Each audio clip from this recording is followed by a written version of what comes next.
எனக்கு பிடிக்கும். Ice family welcome back to channel. தான் அது என்ன பார்க்க போகிற சீரிஸ் வேணா மேஜிக் மூமெண்ட் எபிசோட் 6 தான் பார்க்க போகிறோம். இந்த சீரிஸ் நான் காவிய சொல்ல சொல்லியிருக்கேன். பாங்க ஸ்டேக்கு அதுக்குள்ள போயிடலாம்.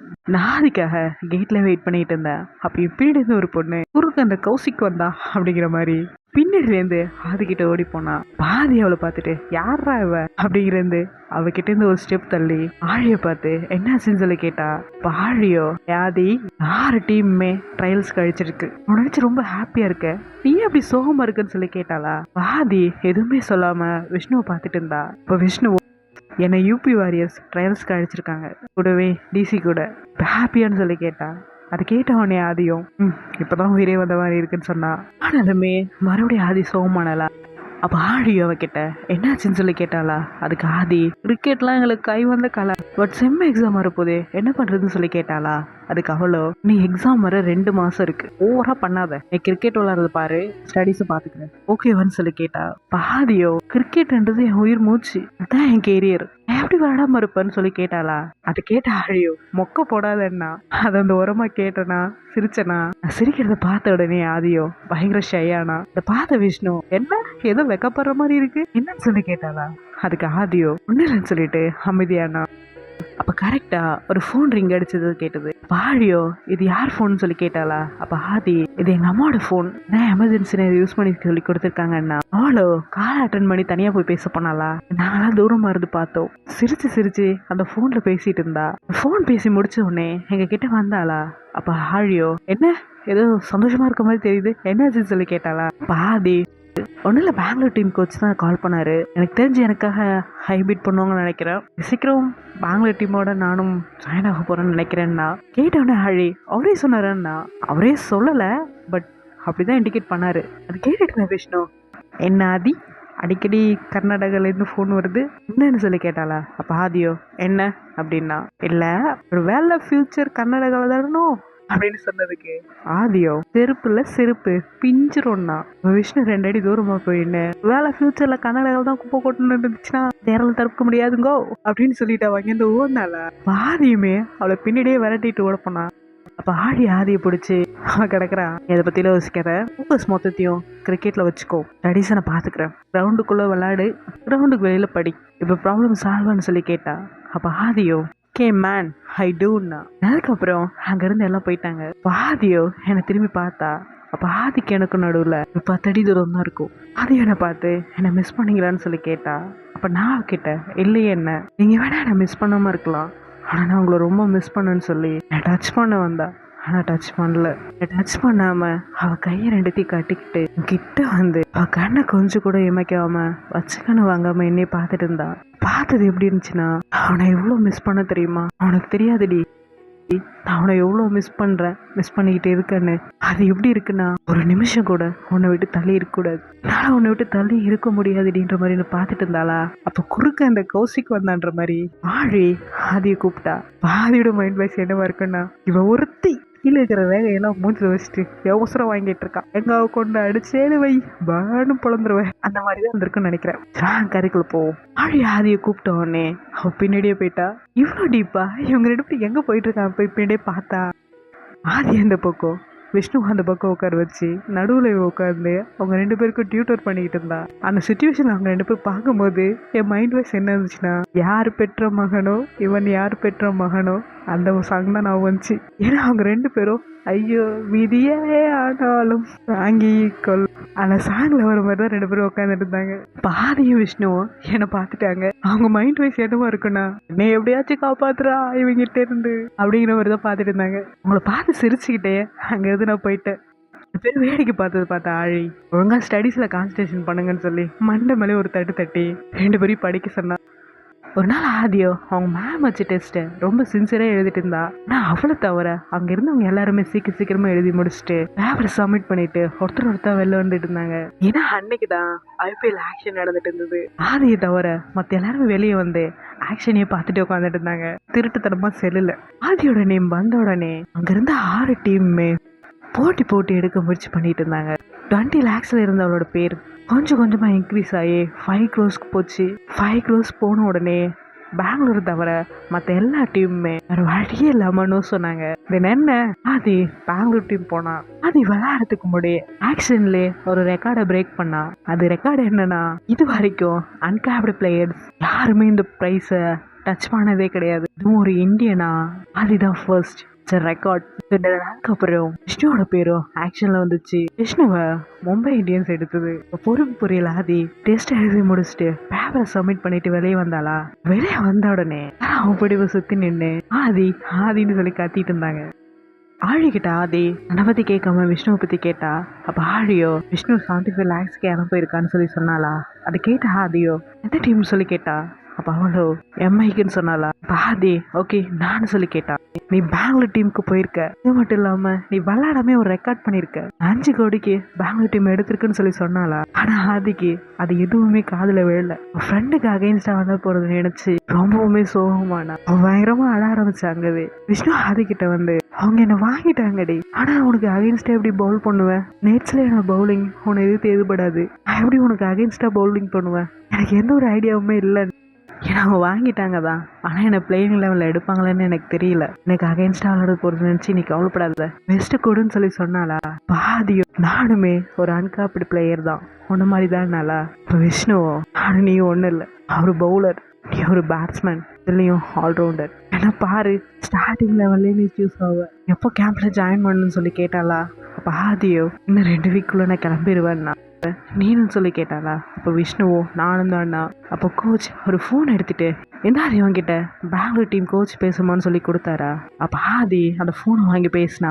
பெங்களூர் டீம் கோச்சோ வெல்கம் டு அவர் team, are you ready for play with us அப்படின்னு சொல்லி கேட்டாரா. அதுக்கு இவ்வளோ yes I am so exciting thank you so மச்னு சொல்லி சொன்னாரா. கௌரவ் ஏன்னு சொல்லி கேட்டாரா. அதுக்கு இவ நீங்கள் சூஸ் பண்ணுவீங்களா, எனக்காக பிட் பண்ணுவீங்களானே எனக்கு ஐடியாவே இல்லை, பட் இட்ஸ் ரெக்கார்ட், இதுக்கு நான் கேப்பபிளான்னு எனக்கு தெரியலன்னா. அதுக்கு அவரோ யூ டிசர்வ் இட், ப்ரைஸை பற்றிலாம் யோசிச்சு ப்ரெஷர் ஆகாத. இன்னொரு விஷயம், நீ ஃபர்ஸ்ட் மேட்ச்லேருந்தே விளையாட போகிற, அதுக்கு உன் மைண்ட் செட்டை தயார் பண்ணி வச்சுக்கோ. பேட்டிங்கை நான் ட்ரையல்ஸ்லேயே பார்த்துருக்கேன், நல்லா இருக்கு, கீப் இட் அப்னு சொல்லி அவர் காலை கட் பண்ணாரு. ஆதியோ எதுவுமே பேச முடியாமல் அமைதியாக நின்றுட்டு இருந்தா. அதுக்கு என்ன பண்ணுறதுன்னு தெரியல, அது ஹாப்பியா இல்லை நர்வஸா என்னன்னு அவளுக்கு சொல்ல தெரியல. அங்கேருந்து ஓடினவ அங்கேயும் இங்கேயும் சுற்றி வந்து என்னை டைட்டாக ஹக் பண்ணிக்கிட்டா. ஒன்றுமே புரியாமல் அமைதியாக நின்றுட்டு இருந்தானா. அப்போ அவளோ எதுவுமே பேசாத, எனக்கு நோ சொல்லாத, எனக்கு ரொம்ப நர்வஸாக இருக்கு பாரு, என் ஹார்ட் பீட் எவ்வளோ துடிக்குது நீ ஃபீல் ஆகலாம், எதுவும் பேசாதுன்னு சொல்லி என்னை ரொம்ப டைட்டாக ஹக் பண்ணிக்கிட்டா. நானுமே அந்த அணைப்பில் உடஞ்சி போனேன். நாதியோட கையை பிடிச்சி எதை பற்றி யோசிக்காத, இங்கே எப்படி வண்டி கண்ணாடியெல்லாம் உடச்சிட்டு இருப்பியோ, இங்கே எப்படி விளையாடுவியோ அதே மாதிரி விளையாடு ஓகேவா அப்படின்னு சொன்னேன். அது கேட்ட அவளோ சொன்னா. அப்படி நான் கிட்ட எங்கே எடுத்துன்னு சொல்லி கேட்டாளா. அப்போ அவளோ எங்கே வீட்டுக்கு தான், வீட்டுக்கு போனோம், அம்மா கிட்ட பேசணும்னு சொல்லிட்டு அங்கேருந்து வீட்டுக்கு கிளம்பி ஓடிட்டா. வீட்டுக்கு போன உடனே அவங்க அம்மா ரொம்ப ஹாப்பியானாங்க. ஏன்னா அவங்க ஆக்ஷன் அப்பவே அதை பார்த்துட்டாங்க போல. ஸோ அவங்க பொண்ணை நினச்சி ரொம்ப ஹாப்பியானாங்க. கிளம்புறேன்னு சொல்லி கேட்டாங்களா. அதுக்கு அவ்வளோ இன்னும் 2 வீக்ஸ்குள்ளே கிளம்பிடுவாமான்னா. அவங்க அம்மாவோ போய் சாப்பிட்டு ரெஸ்ட் எடுன்னு சொல்லிட்டு அவங்க எழுந்து போயிட்டாங்க. அடுத்த நாள் மார்னிங் அவங்க அம்மா வேக்கப் பண்ணாங்களா. அப்போ ஆதி எழுந்து அதுக்குள்ளேயே மணி 6 ஆயிடுச்சுன்னு சொல்லி கேட்டா. அப்போ அவங்க அம்மாவோ கிட்பேக்கை தூக்கி மூஞ்சில் போட்டு போய் ப்ராக்டிஸ் பண்ணுன்னு சொல்லி சொன்னாங்களா. பாவலோ கிளாக்கை பார்த்துட்டு அம்மா மணி 4 தான் ஆகுது, அம்மா மிட் நைட்லேயே என்னை எழுப்புன்னு சொல்லிட்டு படுத்தாளா. இப்போ அவங்க அம்மாவோ அவங்க ஒரு டீமே உன்னை நம்பி 5 கோடி கொடுத்து எடுத்துருக்கு, நீங்க நான் தூங்கிட்டு இருக்க எழுதுன்னு சொல்லி எழுப்புனாங்களா. அப்போ அவர் சட்டை பே பண்ணாம தூங்கிட்டு இருந்தாளா. அப்போ அவங்க அம்மா ஓடி வந்து இந்த ஃபுட்பாலை கிக் பண்ற மாதிரி ஒரு உத விட்டாங்க. ஐயோ என் விளையாட போச்சே அப்படிங்கிற மாதிரி எழுந்துட்டு, மா நீ என்ன சாக்கி சாண்டுக்கு பெரியம்மா பொண்ணாமா இந்த உதவுற, ஏம்மா இப்படி என் உசுர கொசரா கேட்குற அப்படிங்கிற மைண்ட் வாய்ஸோட அவங்க அம்மாவை பார்த்துட்டு இருந்தா. ஆதி கிட் பேக்கை தூக்கிட்டு அங்கேருந்து போனாளா. அப்போ அவங்க அம்மா ஆதியை கூப்பிட்டு ஒவ்வொரு செஞ்சுரி அடிக்கும் போதும் ஒப்பனுக்கு ட்ரிபியூட் கொடுக்கணும் ஓகேவான்னு சொல்லி கேட்டாரா. அப்போ அவளோ ஓகே 4 மணிக்கு எழுப்பி விட்டு பேச்சப்பாரு கிளவி அப்படின்னு சொல்லிட்டு கிட் பேக்கை தூக்கிட்டு போனாளா. அதை கவனிச்சவங்க அப்பாவோ பெரிய சச்சின் பேரை தூக்கிட்டு கிளம்பிட்டாருன்னாரா. பாதியோ சாரிப்பா சச்சின் இல்லை அப்படின்னு சொன்னாளா. அதுக்கு அவங்க அப்பாவோ நானும் அதான் சொல்கிறேன் நீ சச்சின் இல்லைன்னாரு. அதுக்கு ஆதியோ நான் சொல்கிறது கேளுங்கப்பா முழுசா, நான் சச்சின் இல்லை, அடுத்த மித்தாலி ராஜின்னா. நான் சொன்னதை கேட்ட உடனே அவங்க அப்பாவோட மைண்ட் வைஸ் போதும் ஒரு தருதலை, இந்த அடுத்த மித்தாலி ராஜா அவசரம் கொடுக்க அப்படிங்கிற மாதிரி பார்த்துட்டு இருந்தாரு. அவ்வளோ 4 மணிக்கு கிட் பேக்கை தூக்கிட்டு போனால. இப்போ கிரவுண்டில் கோச் அவன் 4 மணிக்கு வரது பார்த்துட்டு, என்ன இன்னைக்கு மழை வரப்போதா, இவ்வளோ விடியல்ல வந்திருக்கான்னு சொல்லி பார்த்துட்டு இருந்தா. அவர் மட்டும் இல்ல, சுத்தி இருந்த எல்லாருமே பார்த்துட்டு இருந்தாங்க. ஆதி ஃபர்ஸ்ட் டைம் இதான் 4 மணிக்கு வர்றது. டீம்ல செலக்ட் ஆனோடனே பிள்ளைக்கு பொறுப்பு வந்துருச்சு போலன்ற மாதிரி பார்த்து நின்றுட்டு இருந்தாங்க. ஆதி கிரவுண்டுக்குள்ள வந்தவனே கோச்சோ வார்ம் அப் பண்ணிட்டு பேடப் பண்ணுனாரு. ஆதி ஒரு 2 ரவுண்ட் ஓடிட்டு பாடியை ஸ்டிச் பண்ணிட்டு பேட் கட்டிட்டு இருந்தா. அப்ப கோச் ஆதி கிட்ட வந்து, என்ன ஆதி திருந்திட்ட போல, யார்லி மார்னிங்கே வந்திருக்க, பொறுப்பு வந்துருச்சு போலன்னாரு. அதுக்கு ஆதியோ, இதுக்கெல்லாம் காரணம் அந்த தாய் கிழவிதான்னு சொல்லிட்டு பேட்டிங் பண்ண கிரவுண்டுக்குள்ள போனா. அதே மாதிரி அடுத்த நாள் மார்னிங்கோ 4 மணிக்கு அவளை எழுப்பிட்டாங்களா. அம்மா மணி 4 தாம்மா ஆகுது, ஏம்மா அப்படி சாவடிக்கிறேன்னு சொல்லிட்டு தூங்க போனாளா. அப்ப அவங்க அம்மாவோ, ஒழுங்கா எழுந்திருக்கிறியா இல்ல மூஞ்சில சுடுதண்ணி போச்சு ஓத்த வாழ்ந்தாங்க. இப்போ ஆதியோட மைண்ட் வைஸ் இவர் செஞ்சாலும் செய்வா, அவ போயிடலான்ற மாதிரி கிட்பாக தூக்கிட்டு அங்க இருந்து போனாளா. போங்க அப்பா, ஏன்னா அடுத்த மித்தால ஏதாச்சும் சொங்கிட்டு போறீங்க அப்படின்னு சொல்லி கேட்ட உடனே அப்ப அவளோ, கிழவனுக்கு பத்தியா கொழுப்ப அப்படின்னு சொல்லிட்டு அங்கிருந்து வண்டி எடுத்துட்டு ஓடிட்டா. ஆதியோ அன்னைக்கு ப்ராக்டிஸ்லாம் முடிச்சுட்டு ஒரு 7 மணி இருக்கும். அப்பவே அவ உடம்புல இந்த மொத்த சத்தும் போன மாதிரி ஒருமா வந்து நின்று தண்ணி குடிச்சிட்டு இருந்தா. லைஃப்ல ஃபர்ஸ்ட் டைம் சன்ரைஸ் ஆகிற பாக்குறேன், ரொம்ப அழகா இருக்கு. இந்த இடத்துல இருந்து ஆதி சொல்ற மாதிரி இந்த ஸ்டோரி சொல்ல ஆரம்பிப்போமா. லைஃப்ல இதான் ஃபர்ஸ்ட் டைம் நான் சூரியனோட ரைசிங்க பாக்குறது அப்படின்னு மூச்சு வர்றது கூட மறந்து போய் நான் சன்ரைஸே பார்த்துட்டு இருந்தேன். இப்ப நடுவுல காவியா வரதையே மறந்து போய் அப்படியே பார்த்துட்டு இருந்தேனா, என்னடா என் கண்ணு அவளை பார்க்க மறந்தாலும் இதையும் அவன் வரத எச்சரிக்கை மறுக்கல. அவன் என் கிட்ட வர வர இதையும் ஃபாஸ்டா துடிக்க ஆரம்பிச்சது. ஏதோ ஹார்ட் அட்டாக் வர மாதிரி எனக்கு ஃபீல் ஆச்சு.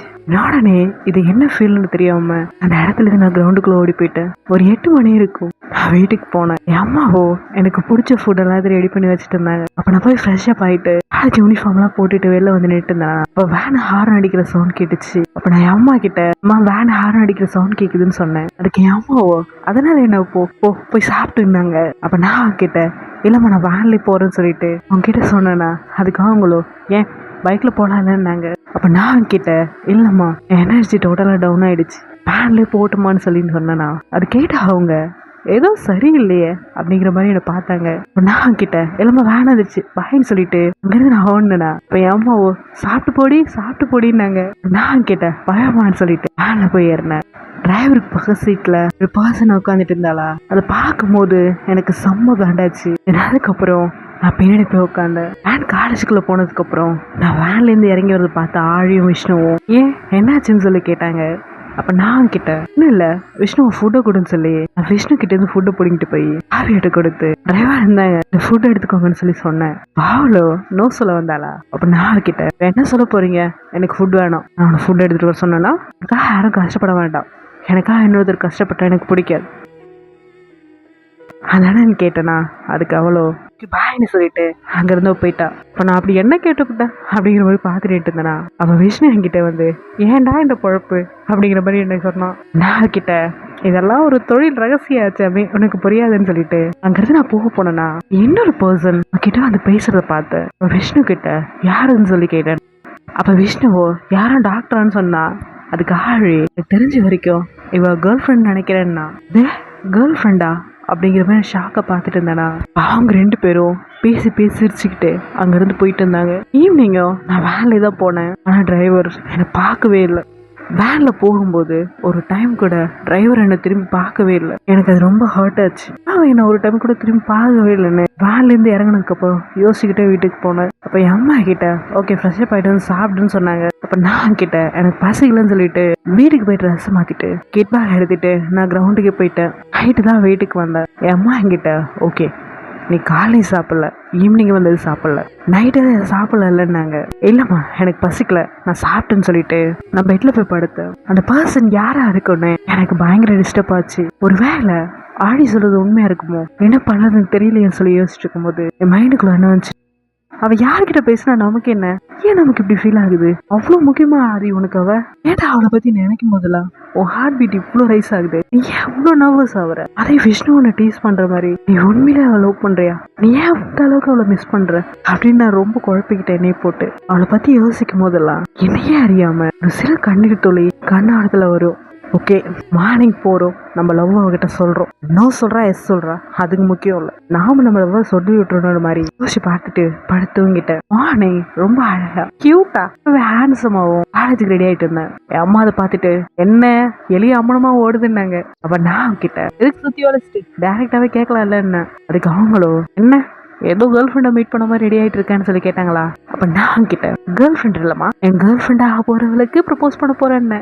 அப்போ என் அம்மாவோ எடு செருப்ப நாய் என்னங்களா. அப்போ நான் கிட்டல காமெடியோடு இருந்தால் நல்லா இருக்கும், இல்லைன்னா உடம்பு சல்லடையாடுன்னு சொல்லி சொன்னாங்களா. இப்போ நான் கிட்ட ஓகே இந்த அரிசி எல்லாத்தையும் ஜலிச்சு வச்சிருங்கன்னு சொல்லிட்டு அங்கேருந்து நான் ஓடிட்டேன். எப்பவும் மேலே காலேஜில் காவியாவோ கேட்டுக்கு பக்கத்துல நின்றுட்டு இருந்தா. இந்த டைம் அவளை சுற்றி யாருமே இல்லை. ஸோ இதான் கரெக்ட் டைம். அவகிட்ட போய் நம்ம லவ் சொல்லிடணும்னு முடிவு பண்ணி அவகிட்ட போக ஆரம்பிச்சேன். அவகிட்ட போக போக உடம்புல ஒரு நடுக்கம் ஏற்பட ஆரம்பிச்சது. என் ஹார்ட் பீட் பயங்கரமா ரைஸ் ஆச்சு, லிப்ஸ் ஃபுல்லா ட்ரை ஆரம்பிச்சது. காவியா நான் அவ பேரை சொல்லவே எனக்கு பயமாவும் தயக்கமாவும் இருந்தது. ரொம்ப கஷ்டப்பட்டு அவ பேரை சொன்னேன், காவியா அண்ணனா. அப்ப அவளோ என்னன்னு கேட்டா.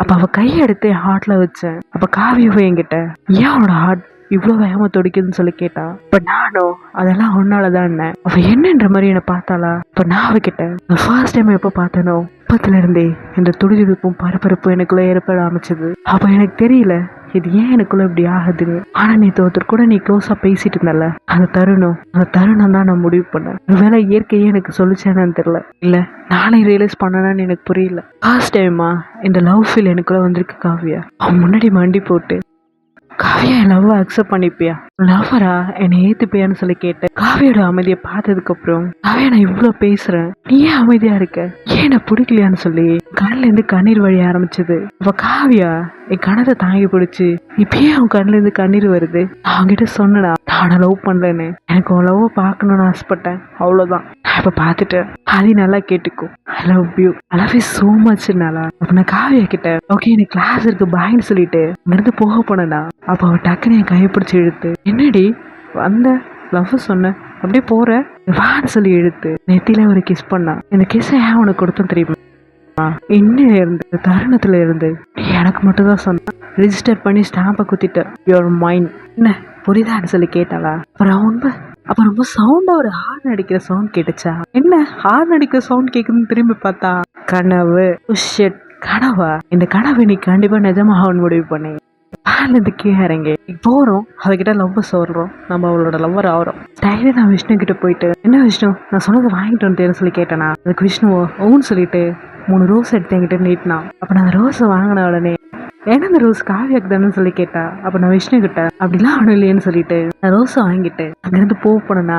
அப்ப விஷ்ணு என்னை பிடிச்சி உன் வாய் தான் இல்லைன்னு சொல்லுது, ஆனா ஸ்மைல் ஆமான்னு சொல்லுதே, இன்னைக்கு பொண்டாட்டி ஆயிருவ இல்ல ஆக்கிடுவ பாப்போம் அப்படின்னு சொல்லிட்டு அவளை அமைதியா நின்றுதா. நானும் அந்த ரோஸை பின்னாடி மறைச்சிக்கிட்டு காவியாவை தேடினேன். காவியாவோ வேன் கிட்ட நின்றுட்டு இருந்தா.